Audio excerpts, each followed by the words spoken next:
नुकताच सुप्रीम कोर्टानं एक निर्णय दिला आणि बराच काळ प्रलंबित असलेला एक सामाजिक म्हणूया किंवा कौटुंबिक प्रश्न जो आहे, अनेक घरांमध्ये खूप महत्त्वाचा असा मानला गेला होता. या प्रश्नाला थोडंसं उत्तर मिळालं. काही अंशी का होईना पण उत्तर मिळालं. इच्छामरण.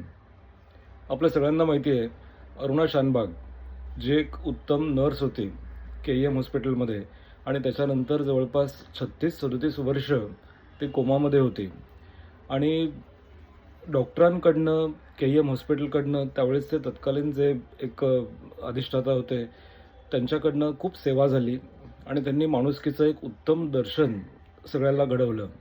म्हणजे रुग्णसेवा ही ईश्वर सेवा हे असं म्हणतात, ते खऱ्या अर्थानं अरुणा शानभाग यांच्या केसमध्ये आपल्याला बघायला मिळालं.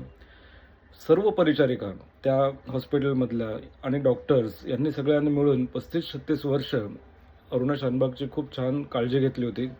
ती कोमात होती. खरं तर तिचं आयुष्य तेव्हाच संपलेलं होतं. पण त्या जगण्याला एक माणुसकीचं दर्शन या सगळ्या मंडळींनी दिलं होतं. नंतर मग कोर्टामध्ये एक पिंकी विराणी सारख्या कार्यकर्त्यांनी त्याच्यावरती दखल घेतली, की आता हे कुठेतरी थांबवलं पाहिजे. माणुसकी आहे, खरं आहे, सगळ्या गोष्टी मान्य आहेत. पण तो जो देह आहे, जो निपचित पडलेला देह आहे, तर त्याला किती काळ आपण तसं हे करणार? त्याला काहीच गोष्टी अनुभवण्यासारख्या नाही आहेत. तर मग हे कशासाठी आपण हे करायचं? तर त्याला इच्छामरण असायला पाहिजे. पण ती नेमकी कोणाची इच्छा आहे हो? ती त्या रुग्णाची इच्छा आहे? का आजूबाजूच्या असलेल्या लोकांची ती इच्छा आहे, की त्या व्यक्तीला मरण यावं? खरंच खूप नाजूक प्रश्न आहे हा. आणि त्याच्यानंतर या विषयाला मुख्य वाचा फुटली होती. कारण आपल्याकडे खूपसे असे रुग्ण आहेत, जे वर्षानुवर्ष अंथरुणाला खिळलेले आहेत आणि त्यांची सेवा करण्यामध्ये किंवा त्यांची शुश्रूषा करण्यामध्ये सगळं घर, संपूर्ण कुटुंब ते एक व्यस्त होतं. बऱ्याचदा त्रस्त होतं. हा शब्द जास्त योग्य आहे. कारण ती एक मोठी जबाबदारी असते आणि त्यातून रिकव्हर होण्याचे चान्सेस काहीच दिसत नसतात. डॉक्टरांनी हात वर केलेले असतात. केवळ आणि केवळ हृदयाची धडधड चाललेली आहे, म्हणून तो जीव जगत असतो. त्यामुळे इथं थोडंसं फिलॉसॉफिकल पण हे येतं, की जन्म जर आपल्या हातात नाही आहे, तर मृत्यूसुद्धा परमेश्वराच्या हातात आहे आणि त्याला ज्यावेळेस वाटेल, त्यावेळेला तो देह बरोबर उचलतो. त्यावेळेला कुठलंही कारण लागत नाही, कुठलंही निमित्त लागत नाही. साधं एखादी शिंक येण्याचं सुद्धा कारण पुरतं आणि आपलं आयुष्य संपतं. त्यामुळे हा खूप खरं तर नाजूक विषय आहे आणि पण एक त्याच्यात नक्कीच मला असं वाटतं, की जे मरण आहे किंवा जे मृत्यू आहे, जो हवालदिल झालेला जीव आहे, त्याला सुटका करणं हे सुद्धा तितकंच योग्य वाटतं. ज्या यातना शरीराला होत असतात, ज्या वेदना होत असतात, ते फक्त ती व्यक्तीच सांगू शकते. आपल्याला लांबून हे बघणं खूप सोपं आहे, पण ती वेदना त्या व्यक्तीला सहन करावी लागते. अशा वेळेला इच्छा मरणासारखा जर मार्ग असेल, तर कदाचित त्याची सुटका होऊ शकते. आताही जो कोर्टाने निर्णय दिलेला आहे, तो हर्ष राणा या 13 वर्ष कोमात असलेल्या व्यक्तीवरून तो देण्यात आलेला आहे आणि 13 वर्ष तो कोमात होता. त्याचं आयुष्य निष्क्रिय झालेलं होतं. अशा वेळेला जे इच्छामरण दिलेलं आहे, तर तेही पॅसिव्ह पद्धतीचं आहे.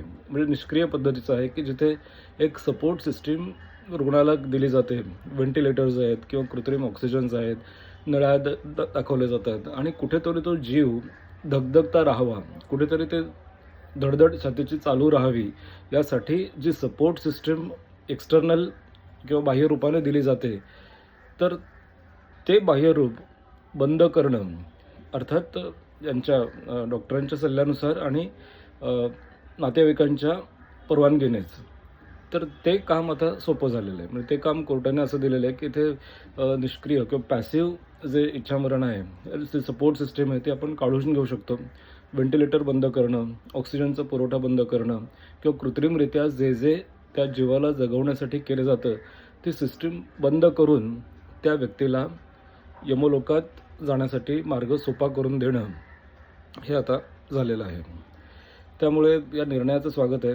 आता गंमत अशी आहे, की जर ॲक्टिव्हली इच्छामरण जे आहे, की म्हणजे व्यक्ती हयात असताना जर त्याला असं वाटत असेल, की मला आता मरायचं आहे, तर याच्यामध्ये खूपशा गोष्टी अशा आहेत की गैरउपयोग होऊ शकतो आणि बरेचसे मंडळी त्याचा चुकीचा उपयोग करू शकतात. त्यामुळे ते थोडंसं अजून कठीण आहे. पण अदरवाईज मला असं वाटतं की हा जो पॅसिव्ह इच्छामरणाचा जो निष्क्रिय इच्छामरणाचा जो प्रकार आहे तो स्वागतार्ह आहे. यामुळे वर्षानुवर्ष अंथरुणाला खिळलेले जे मंडळी आहेत त्यांना एक थोडंसं जाण्याचा मार्ग सोपा होईल. खूप जड अंतःकरणाने सांगावं लागतंय, पण ही फॅक्ट आहे खरं म्हणजे. आणि हे सत्य, हे एक सत्य आहे, ते आपल्याला सत्य स्वीकारण्याशिवाय काही पर्याय नाही आहे. त्यामुळे तुमचं याबद्दलचं काय मत आहे, ते जर सांगितलंत, तर आपल्याला याच्यावरून आणखीन विचारमंथन किंवा संवाद एक होऊ शकेल. धन्यवाद.